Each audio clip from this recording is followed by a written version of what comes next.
বলতেন, গুরুকে ভগবান বানানোর থেকে নিজের গুরুকে ভগবান না বানিয়ে ভগবানই গুরু হয়েছেন এই বিশ্বাসে, এই উপলব্ধিতে, এই অনুভূতিতে শিষ্যদের পূর্ণ হতে হবে।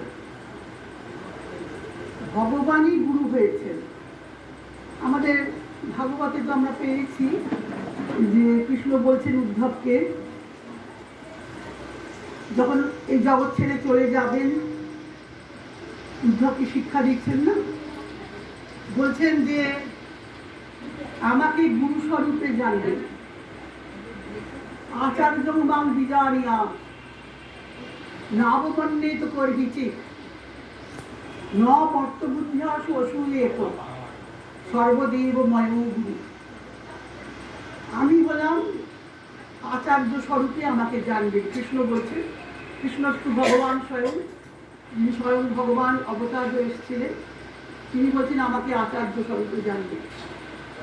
আর কি জানবে? ন মর্তবুদ্ধিয়া অসূয়েত, আমাকে মানুষ বুদ্ধি করে অবজ্ঞা করো না। আর সর্বদেব ময়গুরু, আমরা গুরু প্রণামে বলি গুরুর ব্রহ্মা গুরুর বিষ্ণু গুরুর দেব মহেশ্বর গুরুরেব পরম ব্রহ্ম তস্মৈ শ্রী গুরবে। সর্বদেবতার সমাহার গুরুকে তিনি সৃষ্টি করেন। তিনি কি সৃষ্টি করেন আমার মধ্যে? তাই ব্রহ্মা স্বরূপে তিনি আছেন। আমার পূর্ব জীবনের যত কিছু কুসংস্কার, অন্ধকার তাকে দূর করে দিয়ে এখানে নতুন আলো জ্বালেন। তাই জন্য গুরু, ব্রহ্মা তো সৃষ্টিকর্তা, প্রজাপতি, তিনি সৃষ্টি করছেন আমাকে নতুন করে।